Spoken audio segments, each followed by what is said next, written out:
At this time, I'm going to introduce our panel for this morning, and we have quite a variety of some very powerful wahine. It's very interesting. We have, Mana wahine, I tell you. We have Dr. Malia Villegas, the director of the National Congress of American Indians Policy Research Center. Dr. Villegas is Sugpiaq Alutiiq Alaskan Native with family from Kodiak and Afognak Islands in Alaska and Oahu and Lanai here in Hawaii. She is an enrolled member of the native village of Afognak in Alaska. Dr. Villegas earned her master's degree and doctorate in culture, communities, and education at Harvard University and completed her undergraduate studies at Stanford University. She developed extensive relationships in the South Pacific through her Fulbright-funded dissertation research in Aotearoa and postdoctoral fellowship at the Queensland University of Technology in Brisbane, Australia, serving as part of a team evaluating the first national longitudinal Indigenous education initiative since the 2008 Apology to the Stolen Generations, the Stronger, Smarter Learning Communities project that seeks to improve the leadership culture of schools serving Indigenous Australians. Dr. Villegas serves as the principal investigator of an NIH-funded Native American Research Center for Health project, examining the use and impact of community-based participatory research in Indigenous and minority communities. Nāmaka Rawlins, Senior Advisor to the Executive Director and Director of Strategic Partnerships and Collaborations of the Punana Leo, has served nearly 20 years as the Executive Director of the Punana Leo, the nonprofit family-based educational organization dedicated to the revitalization of the Hawaiian language, E'ola Ka'olelo Hawaii. Today, she is a Senior Advisor to the Executive Director and Director of Strategic Partnerships and Collaborations. The Punana Leo is a full-day language and culture-based early education program in which Hawaiian is used exclusively with the Keiki between teachers and staff and is the language environment of ohana development in support of their Keiki's learning. The Punana Leo is a member of an internationally recognized association of schools, organizations, and university programs in Hawaii dedicated to reestablishing Hawaiian as the first and main language of the home. Ms. Rawlins served on the National Indian Education Association Board of Directors as past chair of the Native Hawaiian Education Council, board member of the Council for Native Hawaiian Advancement, and was most recently appointed by the governor to the State Advisory Board to the Executive Office on Early Learning. Dr. Keiki Kawai'ae'a resides in the Keokaha Homestead community in Hilo, Hawaii, and is the director of Kahakaula o Ke'elikolani College of Hawaiian Language at the University of Hawaii, Hilo. Keiki is one of the pioneering families of the Hawaiian Immersion Education Movement and Mauliola Education P20. Her broad experience in immersion includes the K-12 classroom, curriculum, pedagogy, program development, and teacher preparation for Hawaiian immersion and Hawaiian medium settings.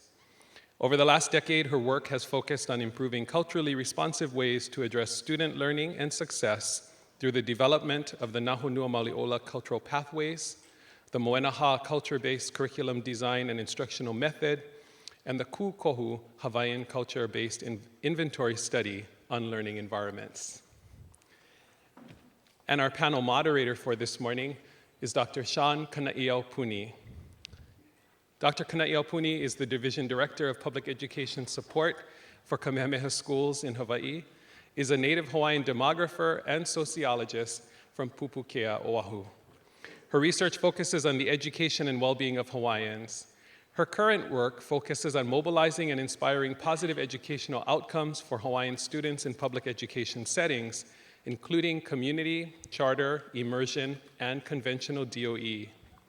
A graduate of Kamehameha Schools and former faculty member of the Sociology Department at the University of Wisconsin, Kana'iaupuni serves on the Oahu Workforce Investment Board and the Native Hawaiian Education Council of the U.S. Department of Education.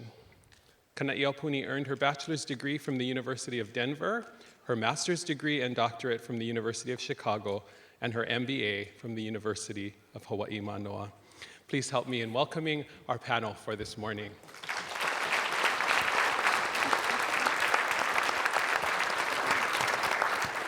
And at this time, I will turn the floor over to our moderator, Shawn. Thank you very much. Can everyone hear me okay? Aloha mai kako. Wow, this feels nice up here, yeah, you guys. Good morning, everyone, and thanks, first of all, for being here, for making the time. I think when we're able to come together as Native Hawaiians and Indigenous peoples around Indigenous issues, it really just adds to the vitality of our lahui, of our people, and of our own well-being. So I can feel your energy and mana in the room, and it's welcomed. And I'm excited to be here with some friends of mine here. My name is Shawn Kana'iaupuni. I come from Pupukea, actually live in Kailua, work in Honolulu, as Aaron said, at Kamehameha Schools as the organizational shoulders that I stand on today. And I'm really pleased to be able to moderate this group of feisty friends over here who are doing much work to make a difference in the world. And we're here to celebrate a lot of progress that's been made for our Indigenous peoples in our status and our well-being.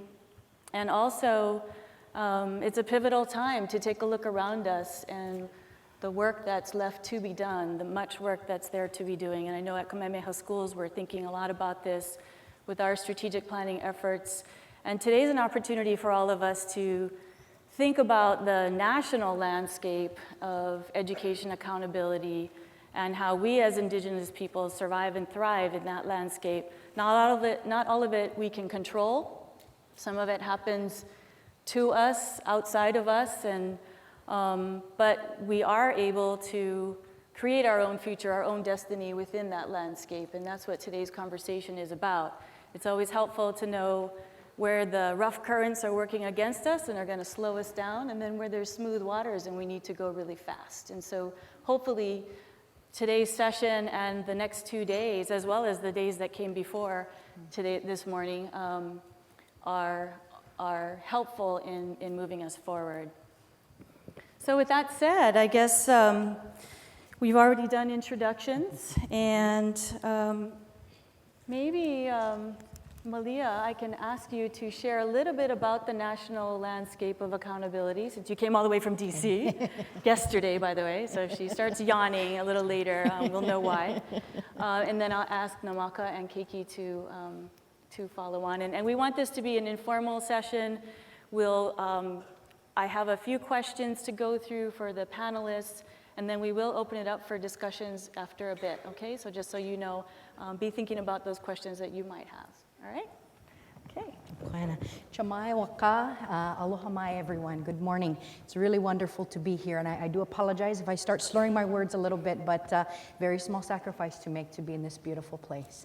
I was born here in Honolulu, and it's always nice to be back. I'm not Native Hawaiian, but I do have cousins and family, aunties and uncles who are, so I feel a deep sense of responsibility. I am Alaska Native, and have been living in DC for the last year and a half, trying to deal with the island that DC and the Beltway can be in and of itself.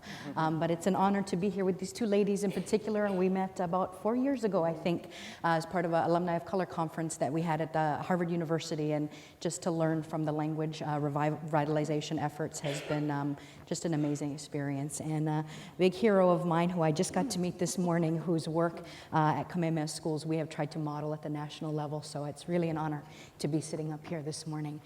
In terms of the national, and I'll touch a little bit on some of the international just briefly, because that's where I came from before DC, Australia, and also Aotearoa, New Zealand, had the opportunity to go and learn there. We've been in the standards and accountability era for a bit of a time now. 2001, really, No Child Left Behind era. You folks know that, where looking at core content standards, setting out accountability for schools in terms of public dollars for education has been a real core, but has also been used to fuel choice movements for parents and for communities in that way. And I think some of the things to point out, we've got a couple of national legislative bills that are up there, one in the Senate, one in the House. Each are very, very different, and I'd be happy to go into more detail later about what we're looking at. I know that many of you are analyzing some of these pieces, but I think in response to a question about, does the standards and accountability era hurt or help us as Indigenous peoples? I would really say that the marker is around the extent to which we can begin to demonstrate the value of our indigenous cultures and languages. And so it's on us. There are opportunities to do this, but I think we have to understand the context within which the standards and accountability movement emerges. And I look to indigenous scholar Shanaino Lomawema, who's down at Arizona State, and Terry McCarty, who wrote a book called To Remain an Indian. And they talk about, they critique what we often hear about as the policy pendulum at the federal level that has been described as moving back and forth between encouraging and suppressing indigenous culture. And they critique this. They say, actually, it's not so much of a pendulum about encouraging and suppressing, but they talk about safety zone theory, moments in which indigenous culture and language has been deemed safe or dangerous to the American mythic, to what it means to be an American citizen. So I would take a lead from them to say that there has always been a conversation about the values of our culture and language as indigenous people, but we have not necessarily been the ones who've been driving that at the federal level. We've been exposed to it. And so taking a lead from them, understanding how and beginning to document and demonstrate how our cultures have value, to push back on that conversation about safe and dangerous, and to talk about the benefits that we actually have as Native people to not only strengthen and celebrate what is good about being indigenous, but to say the world needs this knowledge. We have a role to play. We have a responsibility to contribute in that. And so that's the context, I think, that's really important. And just lastly, I'll talk about David Wallace Adams, who's another indigenous scholar, wrote a very famous book, Education for Extinction, understanding this. But I pick up off an article he published in the Harvard Ed Review where he talked about the civilization savagism paradigm. And he traced, and what I tried to do in picking up his theory was trace this genealogy of education reform to the early days. We all know, we think about schooling as an era that has really begun to question the tribe or the collective's authority to determine the education of our youth in that sense. Schooling became a tool very early on to break that tribalism, to break our ability to connect with our next generation in order to get the land. It's all traced back to the land, Vine Deloria, so many scholars teach us this. But then if you trace that history forward, it wasn't just an attack on the tribe or the culture, the collective, it became an attack on the family's ability to control in terms of some of the early childhood education, Head Start movement. We're seeing this conversation come back. There's nothing wrong with early childhood education, but in terms of who's making the decisions in this way and how families are seen or not seen as the drivers of education reform. And most recently, bringing it back to standards and accountability, what we're seeing now is our children are being framed as the problem, not being able to keep pace with their white and often East Asian peers. So it's not just the community, it's not just the family, now it's our children who can't bridge the gap, right, who are somehow deficient. So I mention these two bodies of work because I think if we're going to talk about the federal kind of context, we need to really trace the dynamics, really be aware that there are active threats to our ability to document and demonstrate our value, but there is great strength in our communities. And if we can focus and repurpose and redirect some of that energy, there is some great potential for how we can link arms and build collectively to push back on that and say, no, we actually have value that can inform what's happening at a policy level for other communities, as well as strengthening our own that way. Thank you so much. Wow, there was a lot there. Yeah, really. Glad you're in DC supporting all of us. So you said a lot there, and civilization savages paradigm, very interesting. And maybe we know a little bit about that here, and we have our own work here in this state as well to not have our children be framed in that sense. But it is interesting, it does trace back to land. I know we have some land scholars in the house too. I saw them sitting back there. Nāmaka, maybe you can talk to us a little about some of the strengths and how this translates into local efforts and our local context around measuring student success, and particularly talking about the benefits of culture-based education, of our unique culture and language as foundations of education for our youth. Ai, aloha mai kākou. That was a lot. And Malia, I know, I was like, I'm gonna take That's all I notes. got. yeah, I was like, whoa. We'll have her repeat That was a some lot, of it and later. whoa. So as she's talking, I'm thinking, you know, like, okay, and so things start to go on steroids. We hear about the, you know, the Common Core movement. Yep. And everything, we start to go 10 years ago, the No Child Left Behind. Prior to that, the Improving America's School Act. And every time the reauthorization and federal government gets involved, we start, you know, getting, you know, this whole accountability from 2001, and now it's on steroids. Yes. There are races now. Yes. There's races to the top. There's races to the top. There's winners and losers. I actually heard that in this discussion as we're talking about, you know, more fair assessment and accountability, and how the race to the top move would be a part of that carrot and drive to Common Core. And you know, when you think about how it's even set up as to what would be the first two domains that they look at as far as Common Core would start to look at, and this will get back to the assessment, is to select these two, you know, the domains of education in English language arts and mathematics. Wouldn't we have a different conversation if the first domain that they looked at would have been our physical well-being? How different would this conversation be if we looked at that as our first measurement, going after that? Anyway, so when we talked about, I kind of had to write down my own mana'o here. You know, so we're creating the movement without our native voice. We're back before even being at the table when we're talking about it. So the local, at our local level here in the state of Hawaii, the context for education here in the state of Hawaii is that we have a state with two official languages, and a lot of times we forget about that, you know? And so I think ensuring that we always are looking at the choice that families have, as Kana'iaupuni said earlier, that we have two pathways to and choices for our children and families. And I wanted to just point out in 1984, 30 years ago, nearly 30 years ago, that the headlines, when we started Punana Leo, the headlines on the Kawai'ae'a newspaper read, "Hawaiian language preschool seen as better chance for kids." This is 30 years ago. Wow. Hawaiian language was seen as a better chance for our kids. I think it's still relevant today.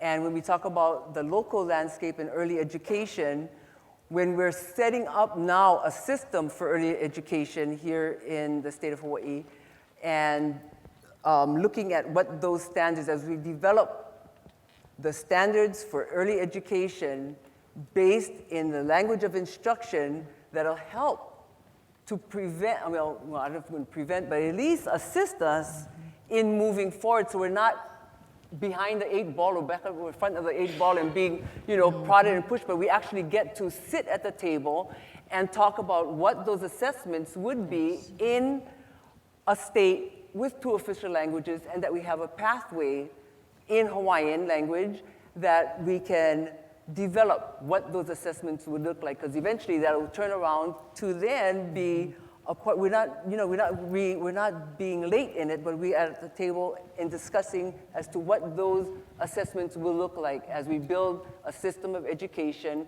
in and school readiness for children that enter school in either of Hawaii's two official languages. And the Punana Leo children go into our State Department of Education Hawaiian language immersion programs, or in the Hawaiian charter schools, Hawaiian language medium charter schools.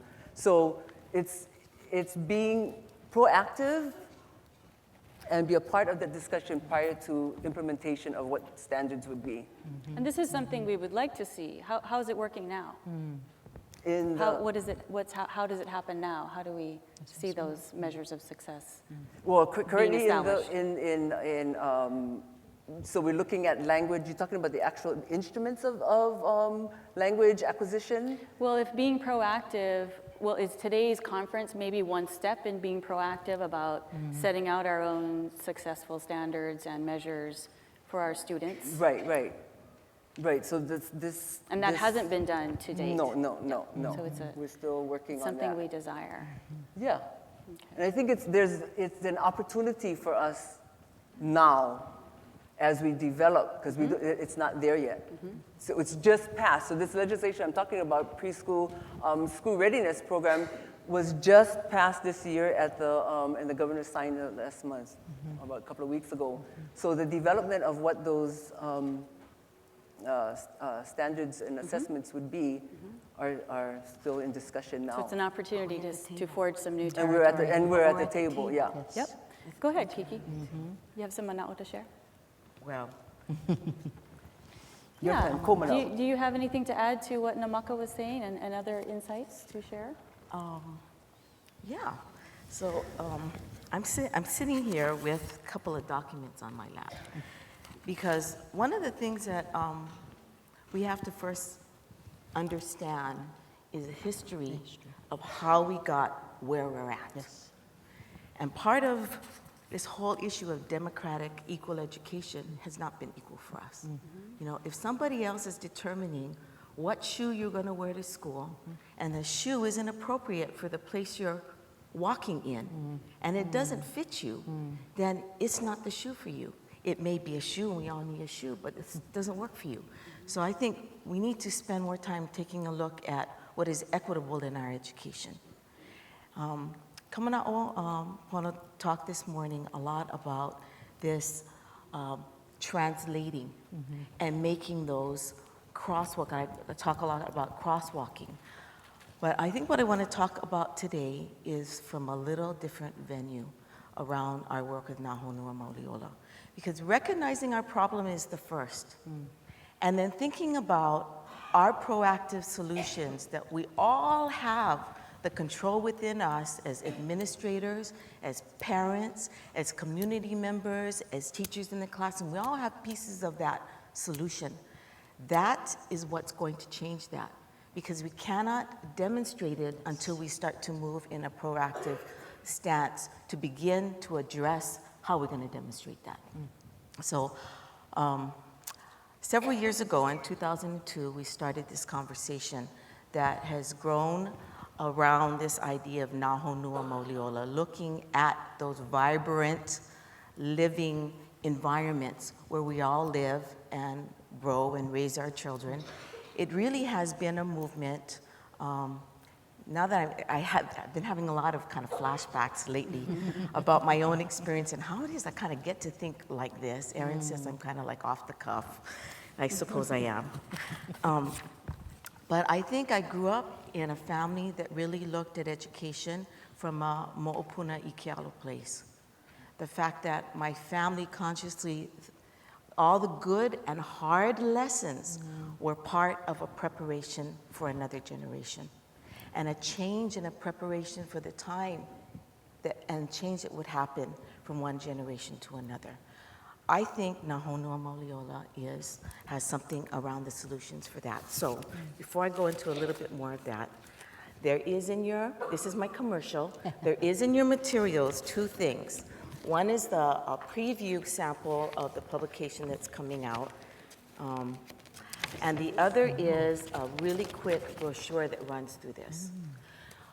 It has a history around it, but the bottom line is this, is that the beginning discussions were around collectively gathering our ideas about education. Because as long as we look at the narrow things in education, it's not a criticism, but it's something we have to deal with realistically, like standards. We all are deathly scared of standards, probably because we don't understand how it really helps to move us forward in a different direction that we're going in. But standards is really a minimal expectation. Can I say that again?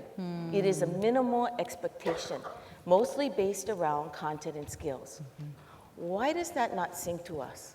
It doesn't sing to us because we're looking at more important cultural bars of excellence for ensuring that our children are joyful, that they're productive, that they're healthy.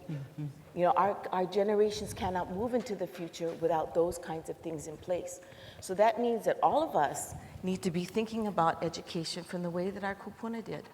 mo'opuna i ke ala. So the first night I was here, we went to have dinner at Asagio's, because I love Asagio's. I love poi and poke, but I love Asagio's. And so we're sitting there going through the menu, and this really nice Keiki, Kepani. I thought, okay, he doesn't know about anything on this wine menu. And he starts explaining to me about the different wines. I'm getting to a point. And so I decide to order a bottle of Petite Sirah. And he starts to tell me about it. Do you know about Petite Sirah? Petite Sirah is made from old grapes that is processed in a more contemporary processing. So what does that mean? Bing, bing, bing, bing, my head is going. The ancient is modern. That's my translation. That when you pull the best of the things that you come from is already innately in you. Is buried in your DNA. It speaks to us. That's what motivates us, inspires us to do what we're doing. Okay, if we build on that, we build from our place and begin to build on our own cultural bars of excellence. Is that not greater than looking at the specifics of a content and a skill standard?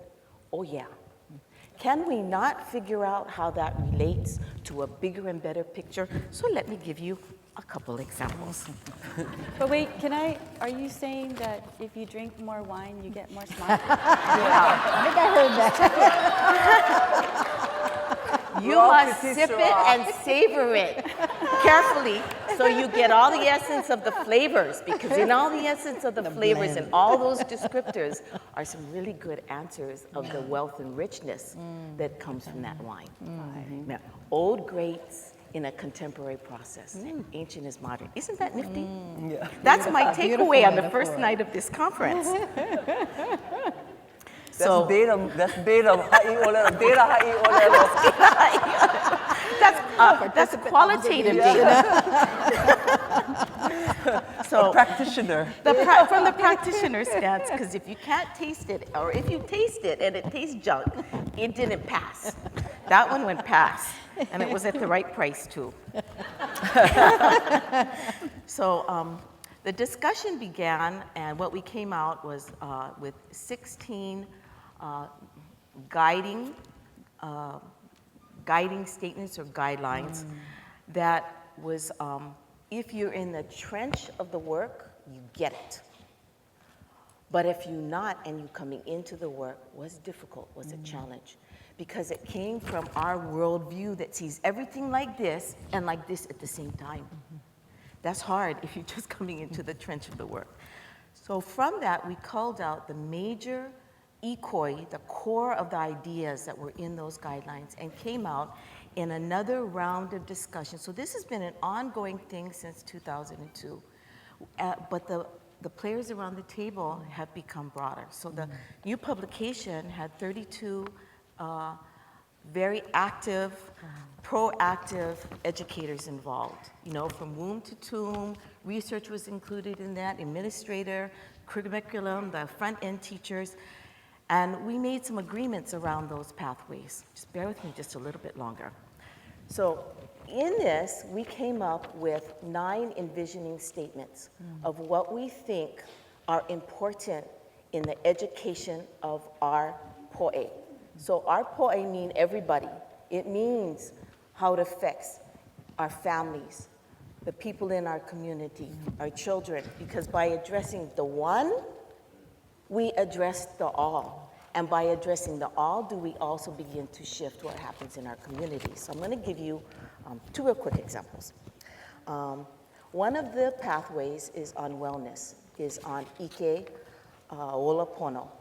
And I want you to know that we consciously call these Ike, pieces of our knowledge bases. They're just not things that are important to us, but they're parts of a depth of our very old knowledge that has somehow been able to pass on from generation to generation, even though sometimes we don't recognize it. We have to get better at calling it and naming the thing so that we can enter into those conversations about what, why, what, how, and what if we do the things that we do. So let me read through one. Wellness pathway, Ike Olapono. We envision generations who lead vibrant, healthy, and happy lives as contributors to family and community. Is that not a higher bar of excellence than looking at a simple content and skill standard? Say, kako'o. Kako. So in here, you're also going to find some descriptions under that. So what does that mean? What would we see as we, if this was really happening? Okay, so we would see caring for the well-being of spirit, the na'au, the body. We know it's all of those pieces through culturally respectful ways that strengthen our own maoli and build responsibility for healthy lifestyles. Isn't that a switch and change? Isn't that a cultural bar of excellence? There are 9 of them in here. This conversation is really important for us to continue. The discussion in our communities, in our schools. What do we call it? What does that mean for our school model? What does that mean for our program?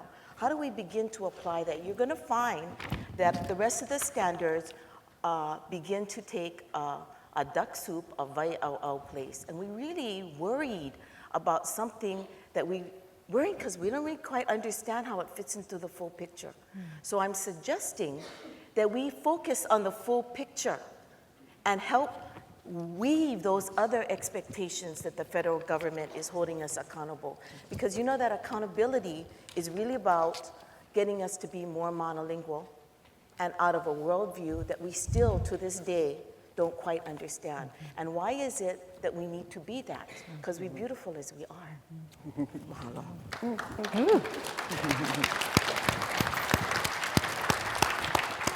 Very nicely done, all 3 of you, and there's so much there. And the one thing I do love about the Nahonua Maliola standards and the revised versions, when you have a chance to read them, they are seeking the highest potential for our haumana and our ohana, not just the mediocre level of meeting.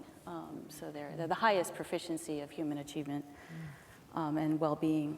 So tell me, coming back to you, Malia, how might Indigenous communities, all of us have to evaluate. We all have evaluation as part of every grant or every successful program. The expectation is that you have some sort of evaluation.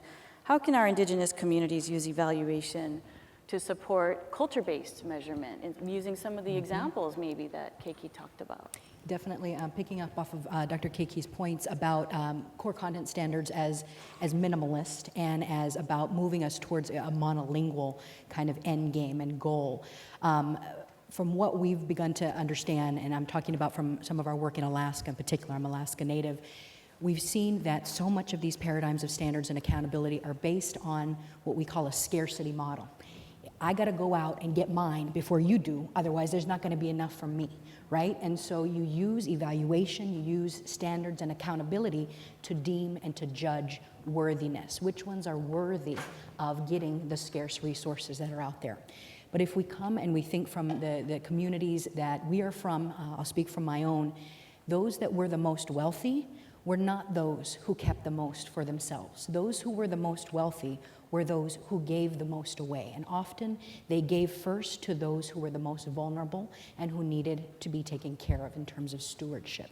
So if we are going to understand the history and then push back and flip that script, we really have to take on that scarcity paradigm and advance a paradigm that's based on caretaking and wealth in a different way, that if we do take care of each other, if we link arms, there will be enough to go around. And so we've started looking at evaluation as one way that we already know dollars are coming into our communities to evaluate programs, to evaluate different kinds of initiatives where we can build capacity and skill to flip that script and to start identifying indicators and measures that demonstrate the value and the strength and the wellness of our communities. And so I'll just give you a couple of examples of what that looks like. One is really thinking about, again, evaluation not as judging worthiness, right? Often when I hear that term evaluation, I still think about a person standing with a clipboard, looking over, not showing me what they're writing down, but then submitting it to someone who has authority over me, right? In my job, in my workplace. We have to flip that script and talk about evaluation, again, as measuring and documenting the value. That way they're not to justify what we're doing, but to celebrate and strengthen. And so one of the ways that we've started talking with our tribes, in particular, tribal leaders, villages, communities around this, is about the concept of witnessing. Witnessing comes from a primarily First Nations Canadian context, but I know that it occurs in a lot of our different cultures. The idea, I went to a conference once and they called up 2 witnesses, and in their culture in Canada, they gave them a quarter each, and then they wrapped a bandana around their arm to signify that they were the witnesses for the conference. Their responsibility was to attend fully, to participate, to listen, and then to remember. It's a remembrance, kind of a memory kind of context. At the end of the conference, they came up and they shared what they heard, what their memories of, what their experiences were.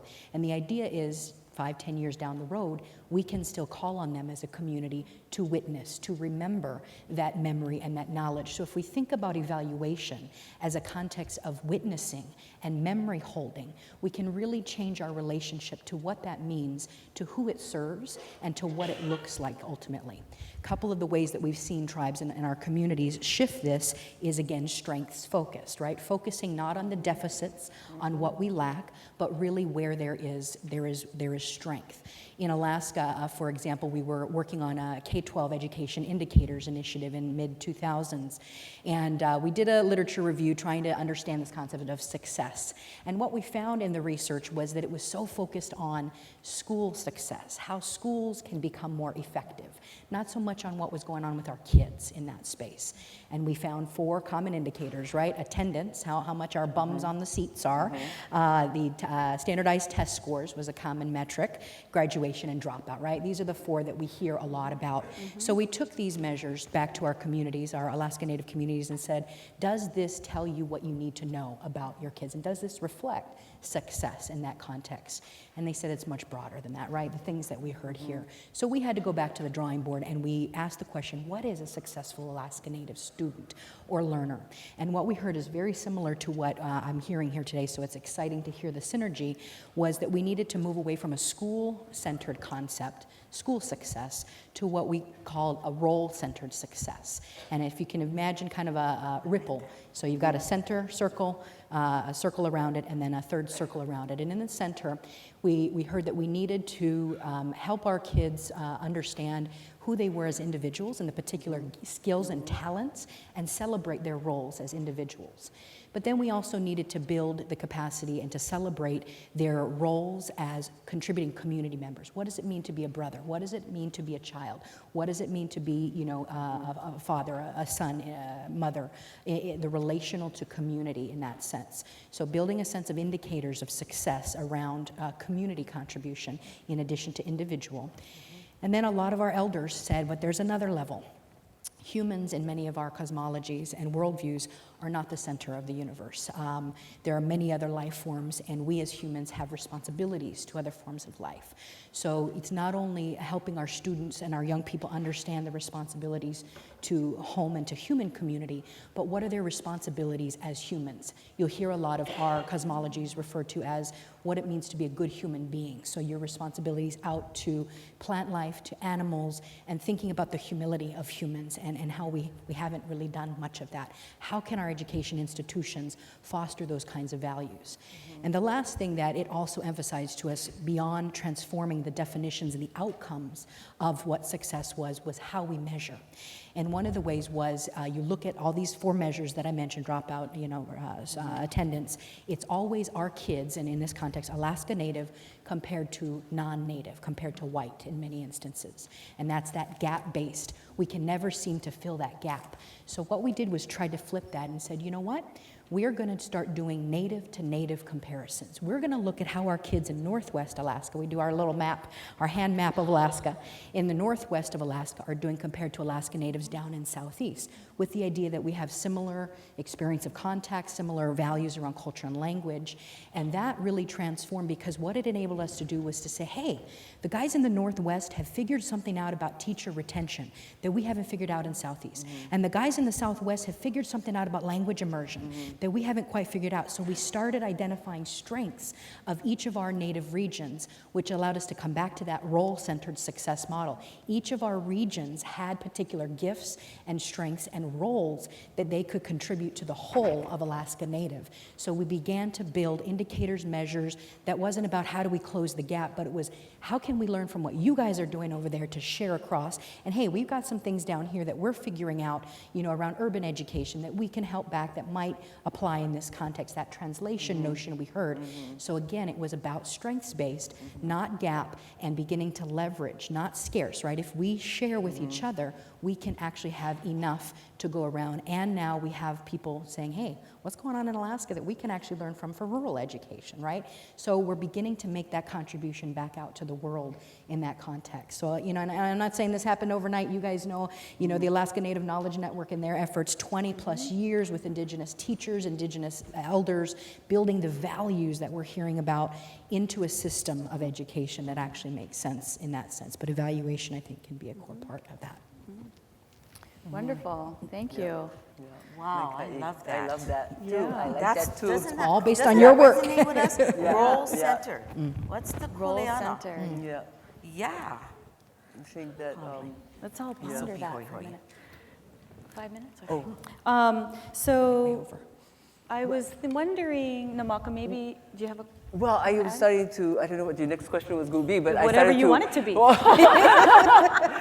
No, because then I'm starting to, think about what policies are we going to have to have in place that's going to end up supporting exactly what we were talking about. What kind of policies are we going to have in place? And so, what I'm thinking about Hawaii again, where we go back into our communities across the state and working with our families and schools in the school setting and trying to do all of this, backflipping and leveraging. And our state is in a pretty hard place because we're a part of this consortium of states that are looking at assessments in that big one. They're shooting for the one curriculum, one model, and it's a part of a broader, smarter, balanced, well-resourced. So we're talking about, when you're talking about our being able to do this flip, part of that flip will be to reallocate some of those resources currently directed solely at the construct of one curriculum. And here we are talking about a state of Hawaii in the context of education here in the state of Hawaii. We can definitely have a conversation with those at the federal level to then look at the resources that are currently driving this one, at this one, taking us away, from this, the strength model, from our strengths and our assets, to refocus, be at the table. What are those accommodations that will need to take place so that we can then put into our, measures and our evaluations and come from that strengths-based assessment. So I'm thinking about what are some of those policies that support our work here at home that we see already as a benefit. Whether it's in the Hawaiian Immersion Program in the Department of Education, in the Hawaiian-focused charter schools, in our early education programs. I know with some of the family-child interaction with Kanoi folks, and there's many models that we have out there that can that are supporting our communities based on our strengths. And So I'm there's thinking about that kind a of stuff. desire to maybe add to the strength and vitality of the common assessment, common standard movement by creating and framing measures of student success where Indigenous students, Native Hawaiian students in particular, also show up strongly. Yeah. Because right now that doesn't seem to be happening. And we weren't even at the table. I mean, we just, oh, okay, it's here, whoa, you know? So I think that's the discussion as to where the resources will be to support this work, and have it in place and ready for us to, be at the table and talk about what will those things look like, the accommodations. Anything to add on that note, Keiki, before I we have a sure quick do. commercial break? And I'm Okay. naughty here. All right, you have 2 minutes. Okay, I have 2 minutes. And then we have a quick commercial break, and then we'll continue. Okay. Scarcity model. Yes. That's what this is all about. In all respect, Race to the Top was written on 2 of the highest concentration Hawaiian communities, but it's about accessing that funds because we scarce. Yes. So I'm just going to throw this out here. I think part of that policy change, because although, yes, we have a connection to the rest of the 49 states, our state also has a constitutional commitment to our language, our culture, our history, and our people. So why isn't it that we're saying these things align in our schools that we're meant? Yes. We will work with this and that scarcity model. But we, the state, need to honor and protect and care for our lahui, our indigenous community that have some different ways and answers that maybe, I don't know what you want to call it. We want to enter into some experimental alternative ways that we're looking, and we have found, we think, that maybe that path, while we're doing this, we want to create some other paths that we can contribute to the rest of the United States. We want, I don't know what you want to call it, a waiver. We want out of that part for a certain piece so that we can build these kinds of connections and tools and evaluations and assessment. I think that's what we need to do. We need to be a little bit more vigilantly keepy about that, because our lahui is the reason why the state is getting it.